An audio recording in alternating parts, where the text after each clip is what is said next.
Alright, once you get the flame the way you want it, about like that, then we'll just drop the pan on.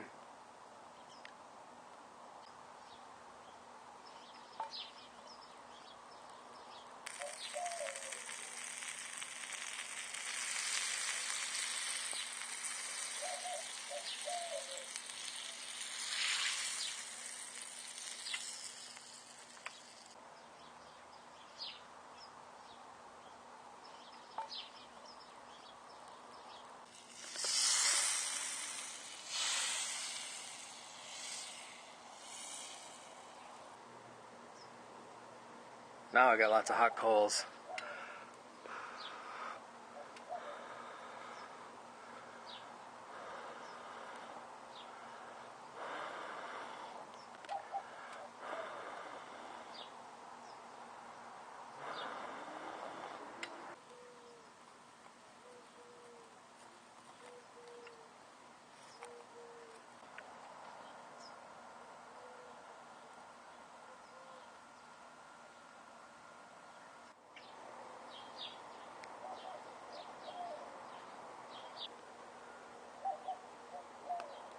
Again, you don't need no burner grate for this one. The pan just lays right on top.